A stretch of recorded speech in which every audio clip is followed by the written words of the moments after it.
Natan Batista Job, presidente da nossa convenção e da igreja em Porto Alegre, e de todos os servos de Deus, vossos irmãos, e das igrejas co-irmãs ali no estado do Rio Grande do Sul. O Senhor tem abençoado o trabalho lá no extremo sul do país.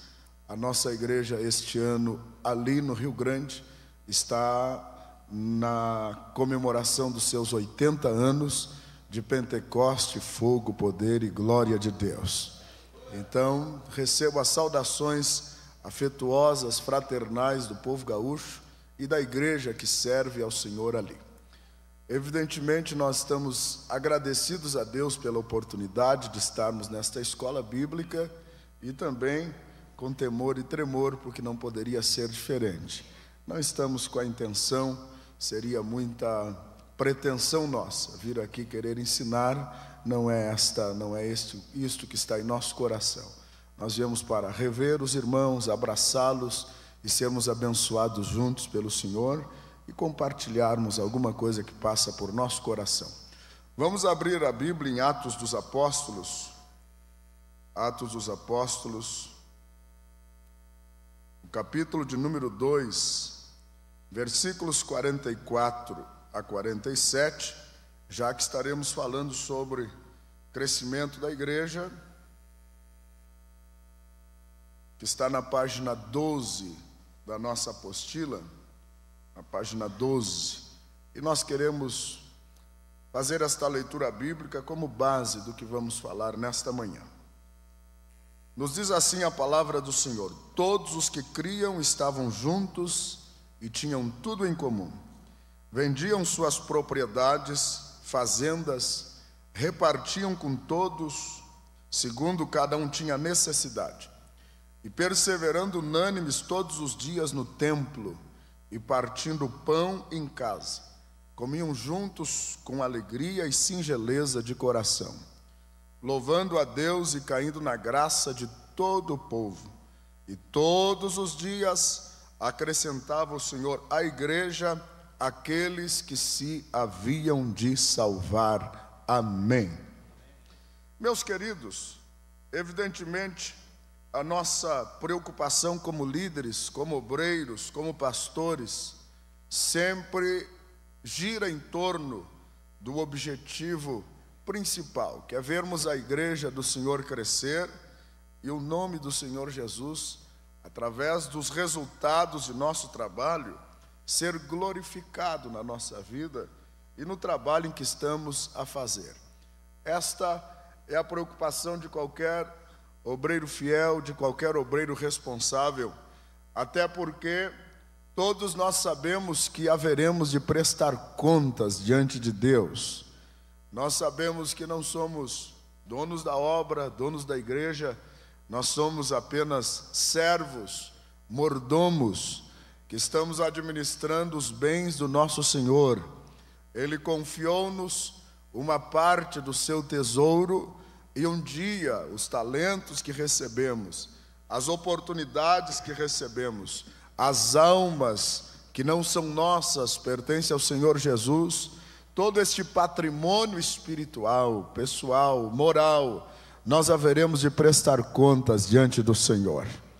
E a Bíblia nos demonstra, em várias oportunidades, nas parábolas dos talentos principalmente, que Ele exigirá de nós produtividade, Ele exigirá de nós resultados, até porque recebemos o que recebemos sem merecer, recebemos a salvação sem merecer, só por graça, glória a Deus. Recebemos o dom ministerial, a chamada, sem merecer, é por graça de Deus. Recebemos a oportunidade de trabalharmos para o Senhor sem merecer, é por sua graça e misericórdia.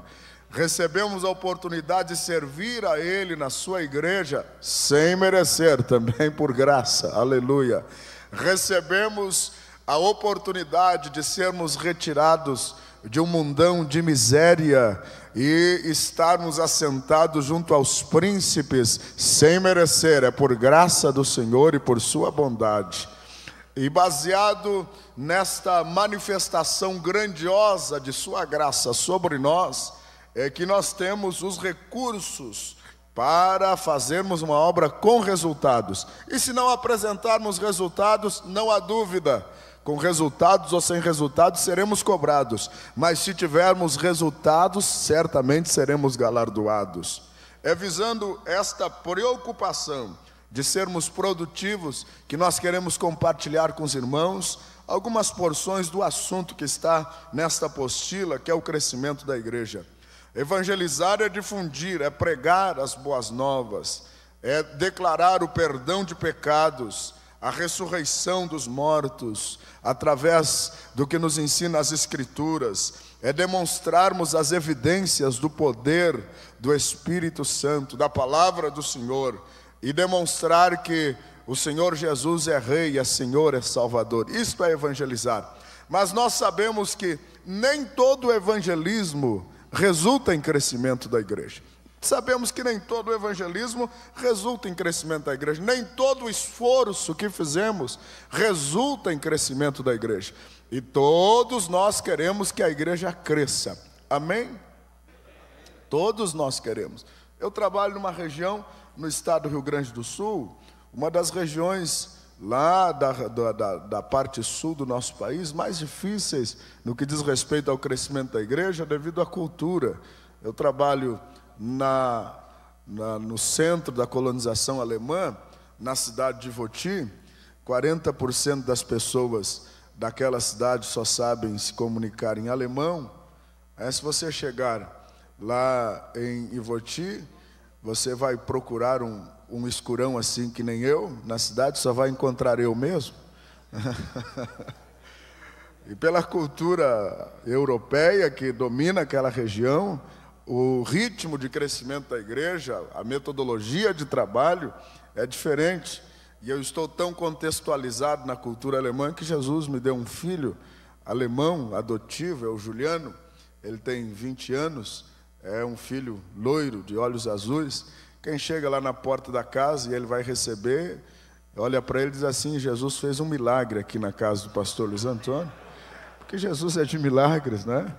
Jesus faz milagres. É lá onde eu trabalho. É uma região com ritmo de crescimento diferente. E todos nós sabemos que de lugar para lugar muda, mas nós queremos que a igreja cresça. Por que não cresce? Porque muitas vezes, apesar dos esforços que fizemos, dos investimentos que fizemos, qual o pastor, qual o líder de igreja que já não passou por aquele momento de reflexão após um grande investimento evangelístico, uma cruzada evangelística, um projeto evangelístico, não alcançou os resultados que esperava e começa a se questionar? É baseado nestas preocupações, nesses questionamentos, que nós queremos compartilhar com os irmãos alguns pensamentos baseados nesta apostila, porque nós devemos saber que, independente do lugar aonde estivermos, nós temos que produzir resultados. Independente da situação em que nos encontrarmos, nós temos que produzir para o reino do Senhor Jesus. Independente dos recursos à nossa disposição, nós temos que alcançar resultados. Independente da metodologia alcançada, nós precisamos produzir para o reino do Senhor Jesus. Precisamos. E por que muitas vezes os nossos esforços não resultam? Porque fazer a igreja crescer, eu sempre digo, é diferente de juntar povo. Juntar povo, todos nós sabemos, é relativamente fácil. Não é tão fácil assim, mas é relativamente fácil. Agora, constituir uma igreja para Deus, dinâmica, crescente, com crescimento harmonioso, equilibrado, fundamentado na Bíblia Sagrada, que venha glorificar o nome do Senhor, eis a questão. Eis a questão. Qualquer obreiro responsável conhece esta labuta, esta dificuldade, glória a Deus. Mas nós cremos, eu creio, todos nós sabemos, confiamos que a palavra do Senhor possui para nós todos os resultados, para que possamos ser frutíferos para o reino do Senhor. O crescimento da igreja, portanto, é diferente da evangelização. A evangelização faz parte do processo de crescimento. Crescimento da igreja investiga a natureza, a expansão, implantação, multiplicação, funcionamento e saúde da igreja.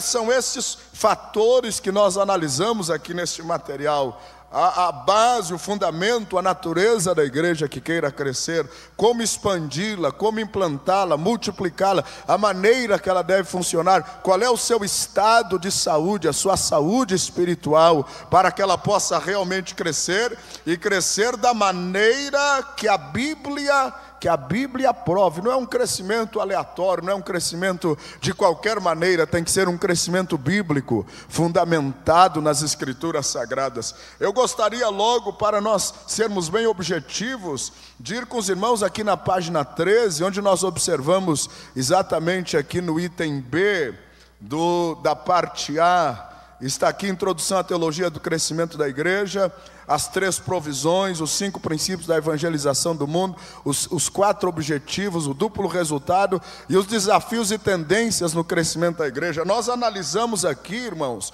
o fato de que a igreja primitiva também enfrentou desafios. Os desafios para o crescimento da igreja não são nenhuma novidade desta época.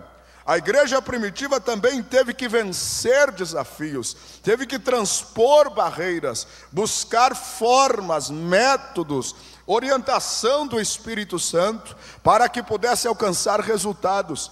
E se nós observarmos os Atos dos Apóstolos, as frentes missionárias, as frentes evangelísticas, nós vamos concluir que o cristianismo nasceu num ambiente completamente hostil, completamente contrário aos princípios da nova fé, as perseguições. Eu estudava esta semana os desafios de Paulo, especialmente na sua segunda viagem missionária, que foi a sua viagem, a sua empreitada missionária mais frutífera. Os desafios que aquele homem enfrentou, as barreiras que ele precisou vencer em Antioquia da Pisídia, Icônio, Listra, Derbe, a orientação do Espírito Santo quando chegou em Troade. Ele queria ir para a Ásia, teve que ir para a Macedônia, entrar na Europa, em Filipos, uma região difícil. Na verdade, o cristianismo nascente de Atos dos Apóstolos também enfrentou desafios. Os desafios não são características tão somente da nossa época. Às vezes nós começamos a pensar, vivemos uma época difícil da igreja crescer. Meus irmãos, nunca foi fácil. Quem disse que foi fácil alguma vez mentiu, ou não sabe o que é pastorear a igreja. Não sabe o que é fazer com que uma igreja entre em movimento, se dinamize. Nunca foi fácil, mas apesar das dificuldades, a história prova que o Evangelho, como poder de Deus, sempre triunfou em qualquer situação, em qualquer circunstância.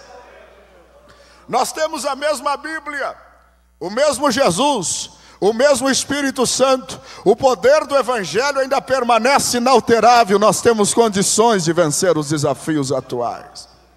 Mas como a igreja primitiva venceu? Os desafios da hostilidade contra aquela nova forma de vida. Observe bem, a igreja primitiva enfrentava 2 grandes desafios principais: o poder político, monopolizado por Roma, e o sistema religioso idólatra, as filosofias dominantes da época. Tudo era anti-Deus, tudo era anti-Cristo. Nós colocamos aqui 2 respostas. Primeiro, eles venceram reciclando os seus métodos sobre a orientação do Espírito Santo. Segundo, eles venceram reorientando seus objetivos e estratégias. Para cada desafio que a igreja primitiva enfrentou desde o início, a dificuldade da convivência entre os gregos e os judeus, lá no capítulo 6 de Atos dos Apóstolos, a dificuldade de compreenderem a visão até os confins da terra, foi necessária uma nova frente missionária em Atos 13, em Antioquia, onde Paulo e Barnabé foram enviados, e assim por diante. O concílio de Jerusalém, no capítulo 15 de Atos dos Apóstolos, colocou os irmãos numa nova perspectiva, numa nova compreensão do Evangelho. A igreja primitiva, irmãos, venceu seus desafios reorientando a sua metodologia baixo a orientação do Espírito Santo. Eu creio piamente que hoje, aqui, enquanto nós estamos nesta escola bíblica, o Espírito de Deus tem um novo método para revelar ao seu coração, obreiro, líder, pastor, para que você possa vencer os desafios do lugar aonde você trabalha. Nunca foi fácil, não é fácil e nunca será fácil. Nós temos um inimigo a combater. Nós temos um mundo que é hostil à nossa maneira de ver, à nossa fé, à nossa postura. Mas a Bíblia diz que nós somos sal da terra e luz do mundo. Temos o poder do Evangelho e o Espírito Santo ainda está conosco para nos orientar. Agora nós temos que estar aberto a esta reorientação do Espírito Santo. Nós temos que aceitar o que o Espírito Santo tem de novo para revelar hoje, aqui, agora, para a nossa vida. E temos que ter a humildade suficiente de, quando concluirmos que um método não funcionou, reconhecermos que não funcionou e temos a disposição de começar tudo de novo, mas do jeitinho que Deus quer que a gente recomece. Glória a Deus. Não da nossa maneira, não da nossa forma. O Espírito Santo tem um método específico para cada igreja, para cada região, para cada situação, do seu jeitinho, da sua maneira de ser. Você sabe, eu sempre digo que Deus não precisa de fotocópias, Deus não precisa de xerox. Você é matéria-prima nas mãos de Deus e Deus tem um novo método para revelar para a sua vida. Deus lhe chamou, Deus lhe escolheu, Deus lhe levantou. E se você está em paz com Deus, está fiel, está cumprindo a Bíblia, não perca as esperanças, não desanime. Se o trabalho não está produzindo, dobre os joelhos e o Espírito Santo vai te dar um novo método. A verdade é, meus irmãos, que o crescimento da igreja depende de Deus, mas através de nós. Através de nós. Deus dá o crescimento, mas dá o crescimento através de nós. E para que o crescimento da igreja se efetive através de nós, nós temos que estar abertos ao que o Espírito Santo quer dizer hoje para a minha vida e para a sua vida. Eu estive no campo missionário 3 anos e meio, e numa região muito difícil, a República Oriental do Uruguai. E naqueles momentos difíceis que todo missionário passa, e eu sei que todos os irmãos aqui têm esta experiência, e eu dou glória a Deus por todos aqueles vitoriosos no campo missionário que conseguem fazer coisas extraordinárias. Mas você sabe, quando o missionário vem contando tanto prodígio e maravilha, eu creio que Deus faz, mas eu fico questionando, eu quero ver realmente como é que é. Porque às vezes, meus irmãos, quem não tem a experiência real do dia a dia da evangelização, às vezes não compreende muito bem as dificuldades. Eu dou glória a Deus por todos aqueles vitoriosos, mas eu aprendi algumas coisas lá no campo de missões. Fui enviado por uma igreja líder no nosso estado, uma igreja de uma visão muito grande e muito instruída e orientada pelo pastor. E eu cheguei no campo missionário pensando comigo, é só eu pegar a Bíblia, caminhar daqui para lá e de lá para cá e a igreja vai crescer. Cheguei evangelizando, correndo, evangelizando ao ar livre, entregando folhetos. E fiz uma visita a uma pessoa. No primeiro dia tinha uma multidão naquele culto daquela nova igreja. Tinha 5 pessoas. E veio uma senhora cancerosa e nós oramos. Jesus curou ela naquela noite. Naquela semana visitei aquela senhora. Ela foi fazer um exame médico 3 dias depois. Não tinha mais nenhum sinal do câncer. E eu cruzei os braços e disse, glória a Deus, agora a igreja vai encher com esse testemunho, porque esta mulher virá na igreja e vai trazer outros. Nunca mais ela apareceu na igreja. Continuei evangelizando.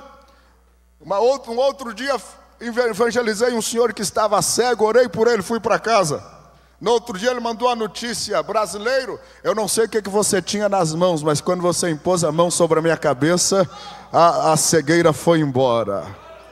E eu dei glória a Deus, disse, agora Jesus curou este cego, e ele vai vir para a igreja vai encher. Ele nunca apareceu na igreja. Anunciei um batismo com 7 pessoas.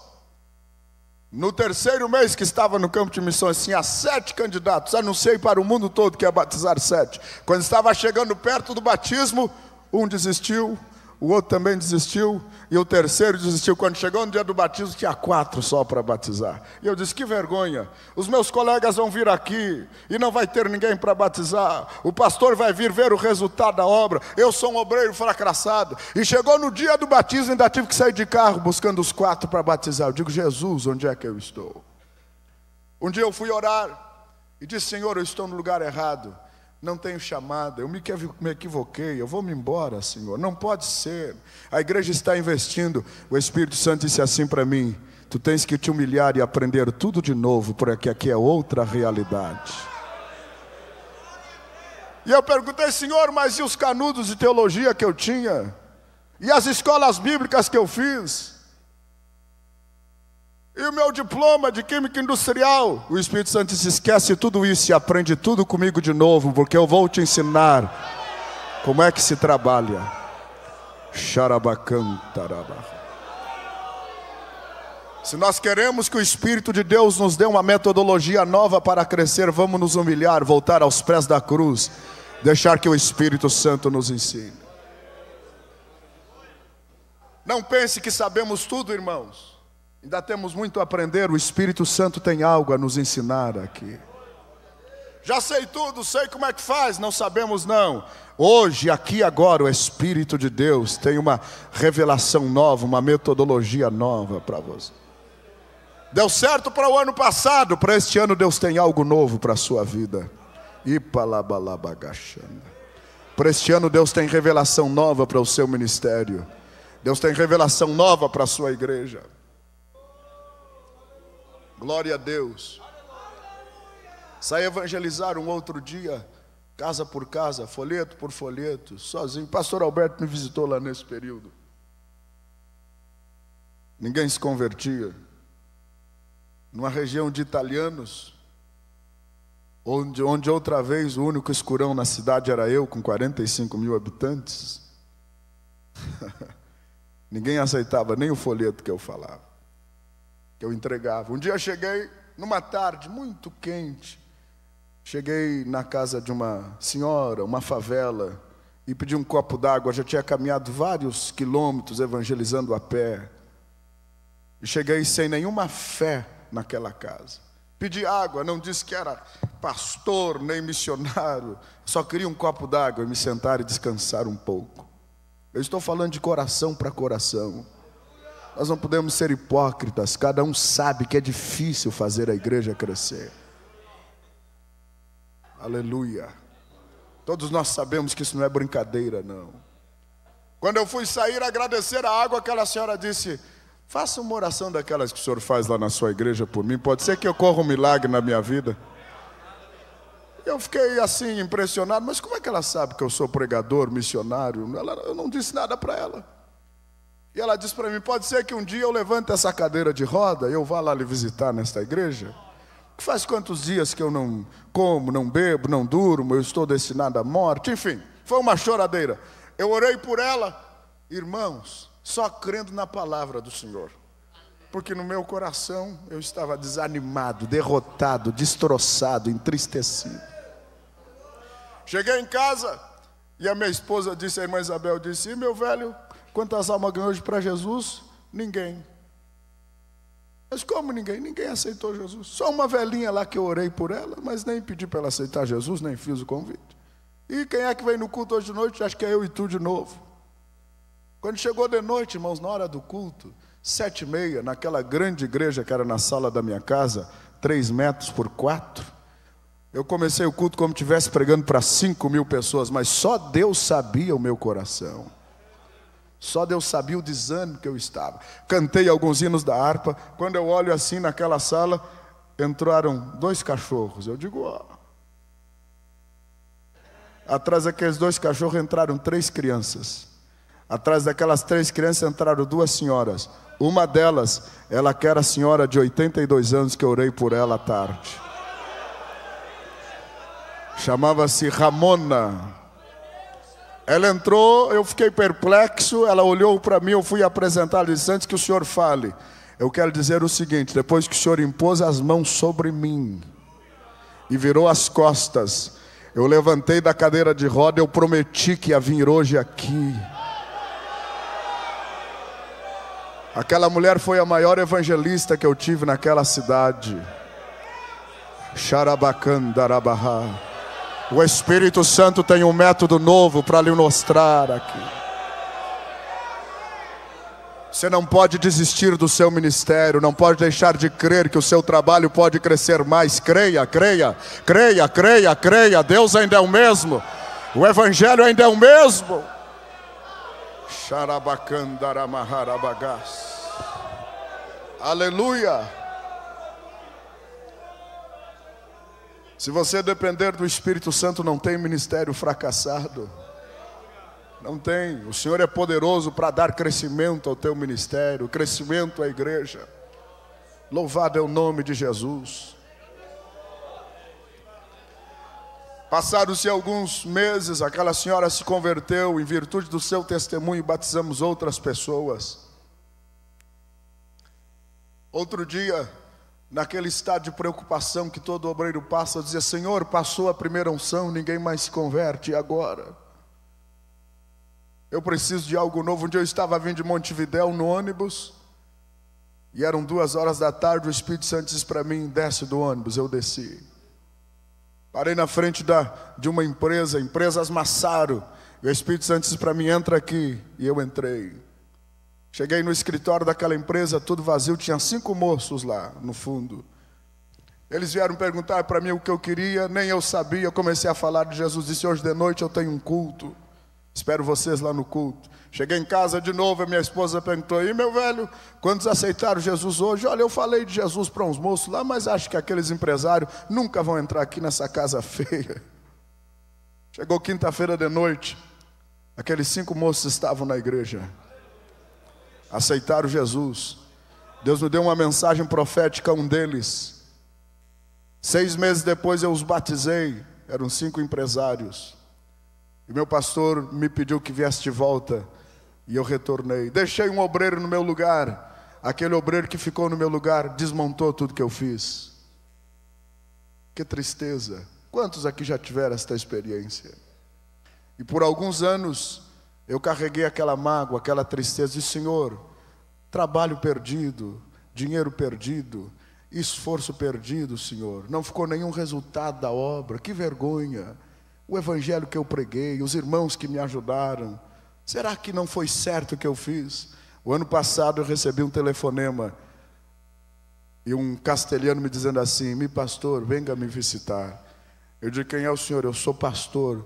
Pastor quem? Sou o pastor Santiago Massaro, que naquela quinta-feira o senhor evangelizou.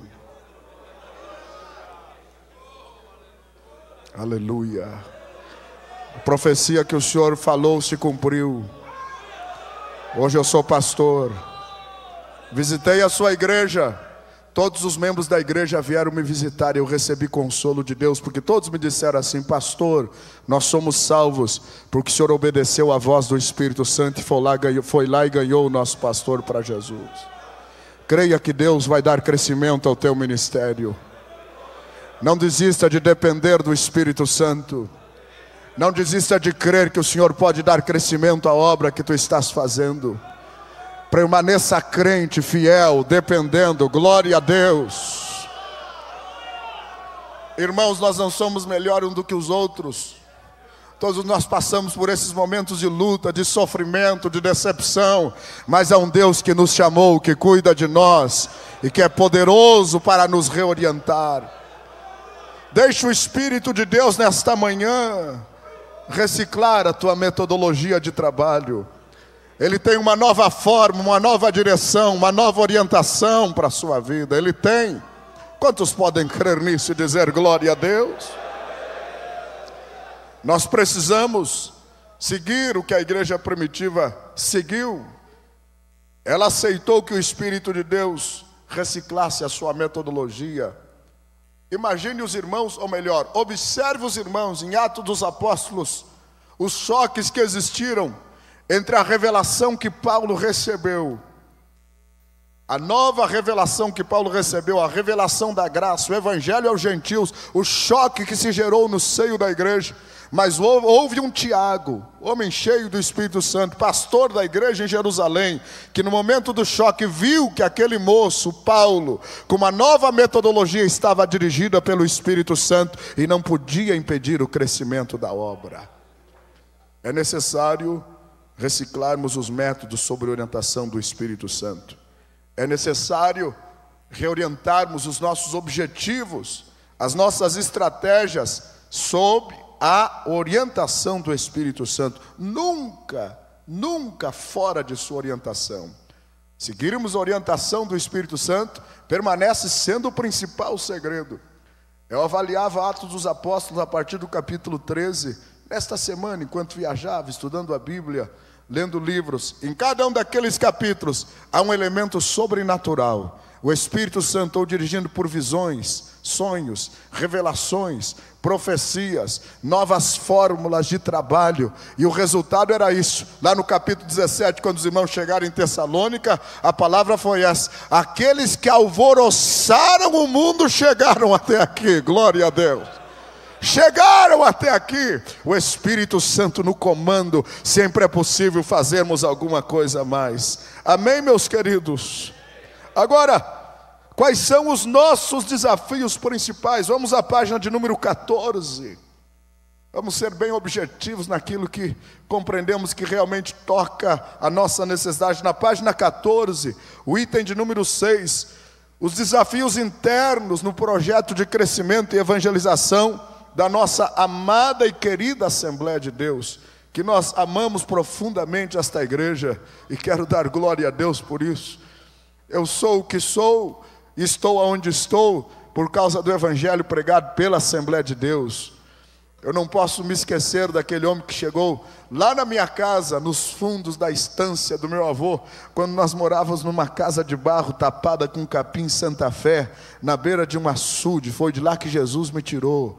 Papai era bêbado, inveterado, mamãe era endemoniada, a minha família toda servindo a Umbanda, dominada por espíritos diabólicos. E entrou um homem lá em casa que só sabia 2 versículos, João 3,16 e Atos 1,8, mas aquele homem estava tão cheio do Espírito Santo, que ele entrou pela porta da frente e os demônios saíram de marcha ré pela porta dos fundos. Eu penso que a minha origem se identifica com a origem da maioria dos senhores aqui. Foi lá que o evangelho pentecostal nos encontrou. Quais são os desafios que enfrentamos hoje? E nossa querida Assembleia de Deus, observe aqui na página de número 14, o item de número 6, os desafios que enfrentamos hoje para que a igreja cresça. A institucionalização da nossa igreja. A nossa igreja hoje, meus irmãos, é uma instituição reconhecida. Além de sermos movimento do Espírito Santo, nós somos uma instituição que atrai o poder público, atrai a mídia, atrai problemas, atrai dificuldades. Nós somos hoje um movimento reconhecidíssimo, onde todos querem estar perto de nós. Enfim, nós temos um peso social hoje que deve ser considerado. Muita gente espera de nós, o país espera alguma coisa a mais de nós. É um desafio que nós precisamos saber vencer e saber administrar. A igreja como uma instituição. Consequentemente, isso exige mais dos pastores, dos líderes, dos obreiros. Não somos somente um movimento, somos uma instituição. Como administrar isso? Como conviver com isso? A maioria de nós, e por que não dizer todos, somos homens simples, saído de uma vida simples. A nossa igreja se expandiu mais no período em que a nossa população era uma população rural. Já faz aproximadamente 30 anos que o nosso país é um país caracteristicamente urbano. Nós aprendemos muito bem a evangelização rural. A maioria de nós viemos do interior. Como conviver hoje com esta nova realidade, com estes novos desafios? Temos que reconhecer que precisamos vencer esse desafio para que esta instituição grandiosa não se torne uma máquina inerte, numa máquina que não produz. Temos dois desafios: manter o que já alcançamos na igreja como instituição e fazer com que esta instituição continue produzindo. Como fazer isso? Como manter o que já temos? E o que nós temos não é pouco, glória a Deus. Deus nos deu coisas extraordinárias. Eu sempre digo que nem nós entendíamos que o nosso evangelho tão simples, Jesus salva, cura, batiza com o Espírito Santo e Ele voltará. Nem nós entendíamos que essa mensagem simples tinha tanto poder, ia produzir tanto impacto como produziu.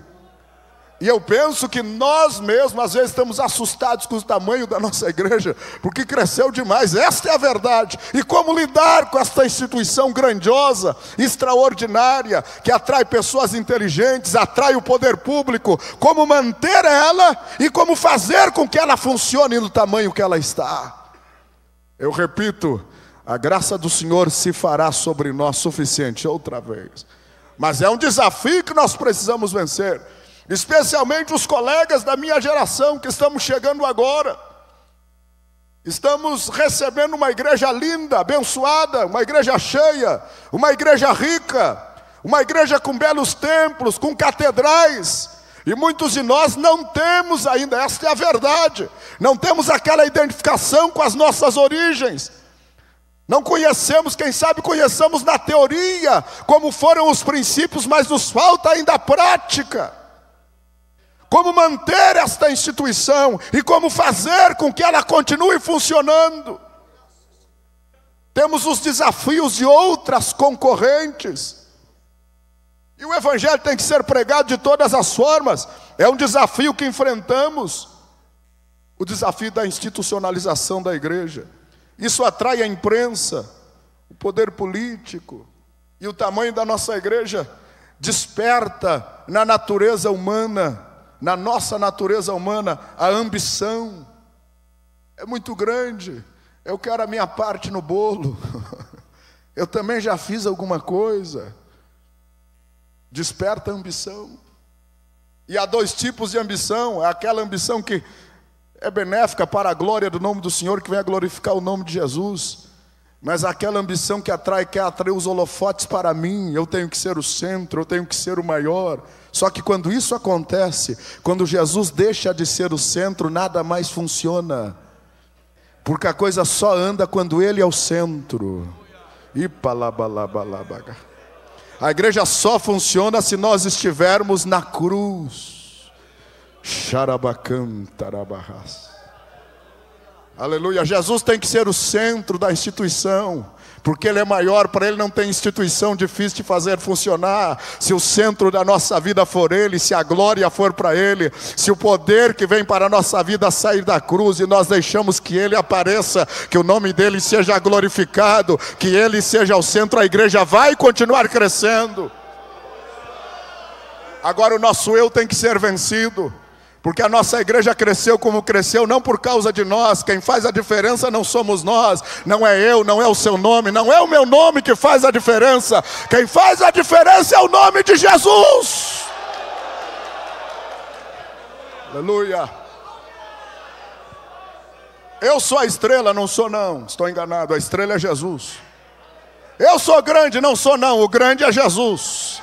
Eu sou importante, não sou não. O importante é Jesus.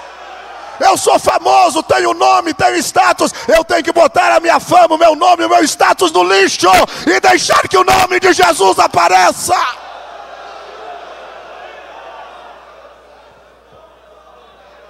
Aliás, essa já é uma infecção que está querendo tomar conta das nossas igrejas, dos nossos púlpitos. Muita gente grande, muita gente famosa, muita gente importante. E o nome de Jesus onde é que está? Tem que ser do meu jeito, não tem não, tem que ser do jeito dele.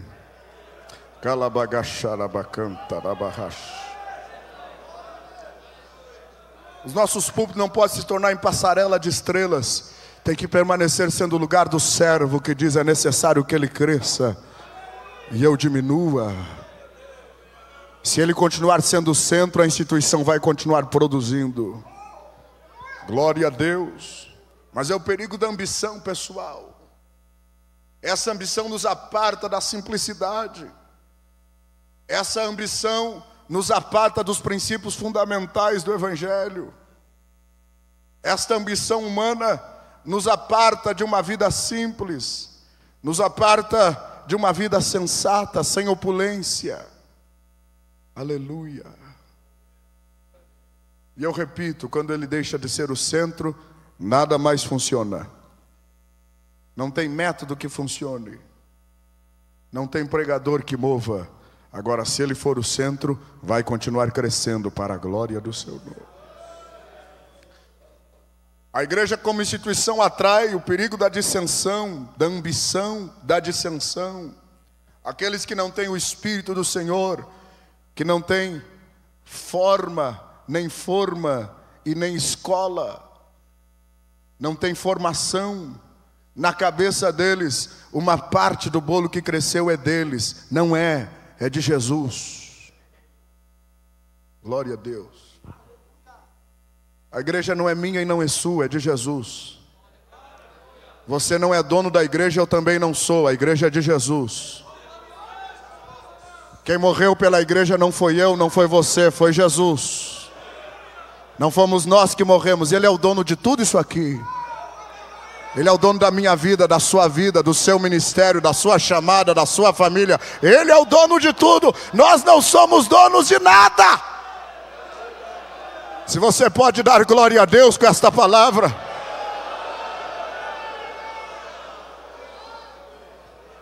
E se você e eu não somos donos, nós temos que fazer o que Ele quer, estar onde Ele quer, ir na hora que Ele quer, ficar na hora. Não saio daqui, sai sim, você não é dono da igreja. É o Espírito Santo que te tira e te coloca no lugar que Ele quer, do jeito que Ele quer, da forma que Ele quer. Mas quando eu cheguei aqui não tinha nada, a igreja melhorou, eu e você não fizemos nada mais do que obrigação. É meu dever e seu dever trabalhar para que a igreja melhore. Estamos apenas cumprindo o nosso dever. E esta palavra agora tem endereço certo. Esta palavra que eu estou dizendo agora tem uma unção profética. Cuidado! Não esqueça que quem lhe colocar onde você está foi Jesus. E Ele lhe tira na hora que Ele quiser. Na hora que Ele quiser. Oh, aleluia! Oh, aleluia! Oh, aleluia! Oh, aleluia! Xarabacandarabarra, xarabacandaramarra. A noiva é dele, o corpo é dele, não é nosso. Aleluia, aleluia, aleluia, aleluia. Outro desafio que temos a vencer é a nossa sobrecarga. Está aí a sobrecarga e o distanciamento da liderança. A igreja como instituição exige mais de nós. E nós somos retirados daquelas tarefas que nos fazem tão bem, por força da circunstância muitas vezes. Somos retirados muitas vezes por força das circunstâncias da oração, do jejum, da meditação, da comunhão com Deus. Porque o peso administrativo da igreja exige de nós um esforço acima muitas vezes da nossa capacidade. Uma superestrutura administrativa sobrecarrega os líderes e o espiritual fica em nível secundário. E nós acabamos, por força das circunstâncias, delegando trabalhos que só nós podemos fazer a muitos irmãos, e são queridos irmãos, mas há coisas na igreja que só eu, que sou pastor lá de Voti, posso fazer. Porque a chave da igreja, a chave da autoridade que abre porta e fecha a porta está na sua mão, que é o líder. Deus colocou a chave na sua mão.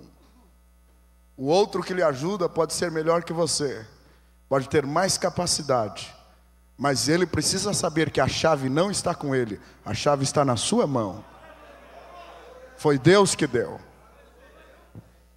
Amém? Glória a Deus. E você também precisa saber que a chave está na sua mão. Eu preciso saber que a chave está na minha mão. E eu vou ter que prestar conta um dia desta chave. A autoridade estará. Agora a verdade é que se nós não nos policiarmos, não delegarmos coisas, e o que é secundário? O espiritual sempre é prioridade. Sempre. A oração, o jejum, a consagração é prioridade em qualquer situação, em qualquer circunstância. É Martim Lutero que dizia: hoje eu tenho tanto trabalho que vou ter que passar mais horas em oração. O dia que ele tinha mais trabalho era o dia que ele mais orava, mais estava na presença do Senhor. Aleluia. Mas essa sobrecarga que nos distancia das ovelhas é um desafio que eu e você temos que vencer em nome de Jesus. Terceiro desafio, dentro da nossa Assembleia de Deus, o profissionalismo eclesiástico. Uma filosofia contemporânea de que pregar o Evangelho é só pelo, lá no Rio Grande do Sul, se diz pelo din-din, não é? Uma alta fonte de renda. Enquanto biblicamente, pregar o Evangelho ainda é idealismo sacrificial. Tem gente tentando mudar isso aí, mas esse é um fundamento que não pode ser mudado de maneira nenhuma. Pregar o Evangelho ainda exige renúncia. Pelo menos pregar o Evangelho verdadeiro, o Evangelho da cruz, o Evangelho genuíno, o Evangelho que dá resultado, que toca o coração, ainda exige renúncia. Eu estou preocupado com isso. Eu estou preocupado com isso. Porque a pregadora aí botando preço para pregar.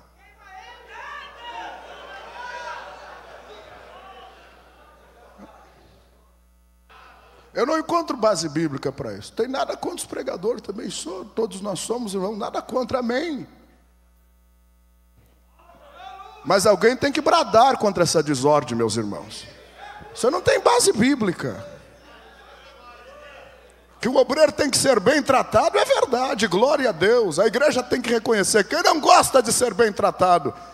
Mas eu saí para assumir um compromisso para pregar e ter que assinar um contrato e o dinheiro já tem que estar na minha conta antes de eu subir no púlpito, eu não encontro base bíblica para isto. Ou eu não conheço a Bíblia, alguma coisa está errada comigo ou com essa turma. Nós temos que pregar por amor ao Evangelho. Nós temos que pregar por renúncia, por sacrifício. Nós já recebemos tudo o que tínhamos que receber. A salvação já é um tesouro suficientemente grande. Nós temos que ser gratos a Deus todos os dias por isso. Paulo terminou na prisão com a capa, com os livros e sem muitos amigos. Mas ele diz: combati o bom combate.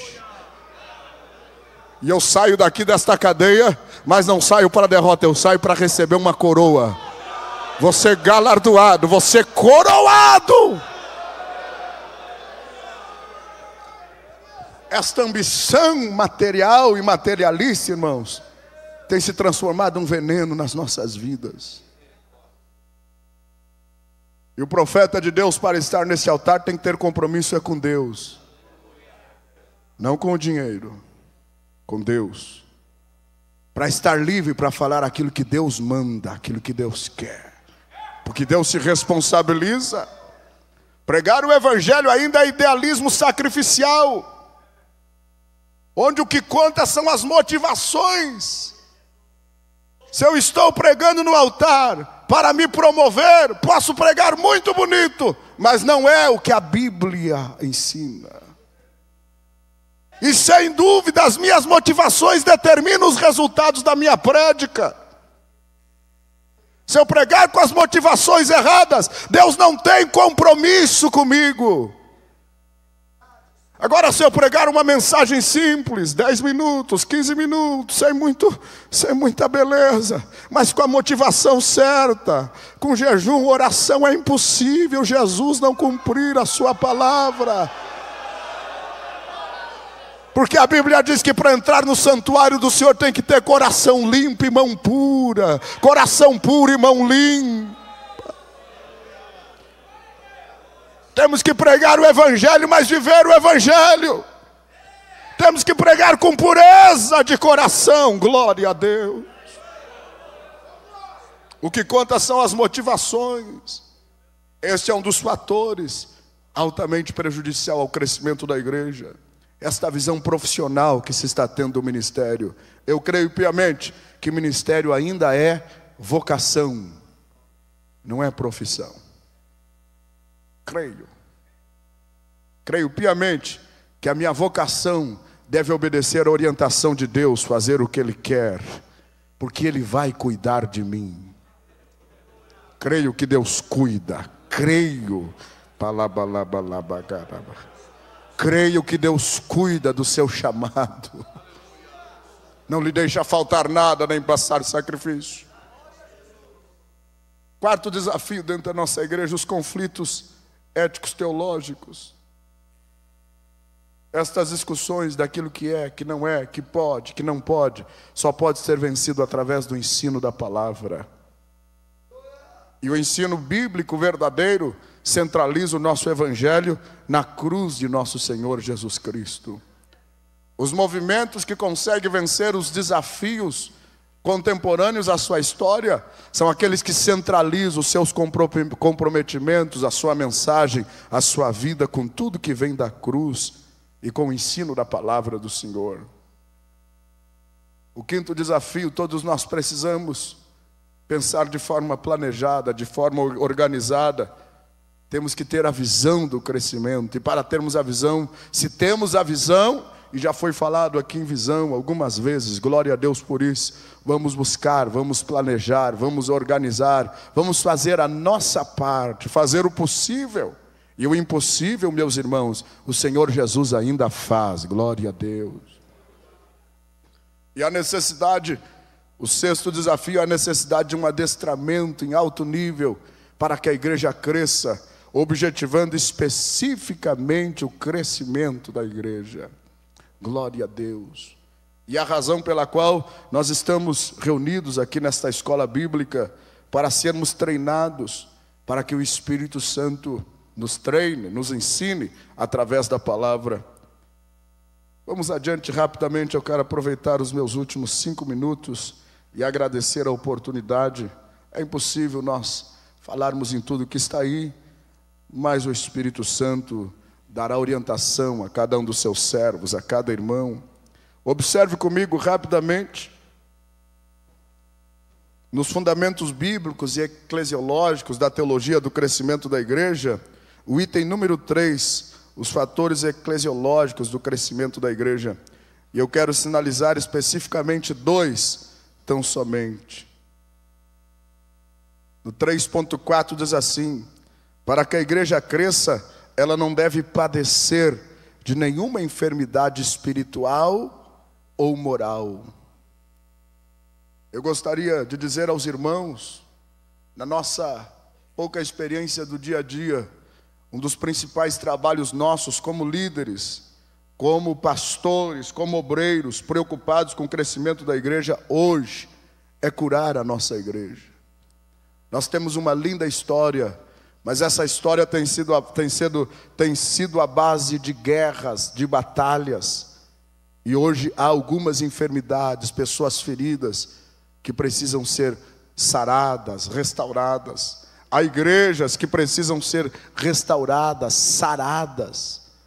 Aleluia, para que haja crescimento. Quantas igrejas que não têm mais uma unidade de pensamento. E eu chego em Efésios, no capítulo número 4, e eu encontro ali pelo menos 5 fundamentos que Paulo ensina para que a igreja cresça. O primeiro é a unidade.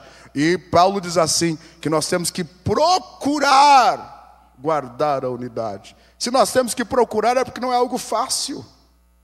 Eu tenho que fazer força para estar junto do pastor. Eu tenho que procurar. Se eu me acomodar, ficar cada um no seu cantinho, o diabo fica no meio. Eu tenho que me esforçar. A unidade tem que procurar, tem que ser procurada. E Paulo revela lá já no final deste capítulo que o corpo bem ajustado e ligado por todas as suas partes aumenta, cresce, mas tudo começa com a unidade. Depois disso, Paulo fala na realidade dos dons ministeriais, E o mesmo Senhor é que dá. Aquele que subiu também desceu, desceu também subiu. É Ele que dá dons à igreja. Aleluia. A realidade de dons dados pelo Senhor à igreja, dons ministeriais, homens chamados. Depois Paulo fala na maturidade. Esse ministério específico produz maturidade, procura a maturidade do corpo. Um corpo imaturo não cresce. Maturidade. E depois da unidade, do exercício de dons, da maturidade, a igreja começa a crescer porque ela está bem ajustada. Mas há um outro fator ainda, Paulo fala sobre santificação. A maturidade leva a uma vida de santificação e a igreja cresce harmoniosamente para a glória do seu nome, para a glória do nome de Jesus. É necessário, meus irmãos, portanto, curarmos a igreja de todas as suas mazelas, termos a visão de restaurar, de curar, para que a igreja possa crescer e o nome do Senhor Jesus possa ser glorificado. Quero agradecer a atenção dos meus colegas, rogar as vossas orações por esse gaúcho lá do extremo sul. Não esqueçam de orar por nós, pelo pastor Ubiratã, que lidera a nossa igreja lá no estado. Feche os seus olhos assentado como está. Eu te dou graças, Senhor, por esta oportunidade, por poder falar aos teus servos, príncipes do altar, teus filhos chamados por ti. E eu peço que a tua preciosa graça se manifeste em cada vida, propiciando a cada um a orientação necessária para vencer esta época de desafios, para que a igreja permaneça crescendo, para que o ministério de cada um cresça, para a glória do teu santo nome, Jesus. É o que nós pedimos e agradecemos em teu santo nome. Amém.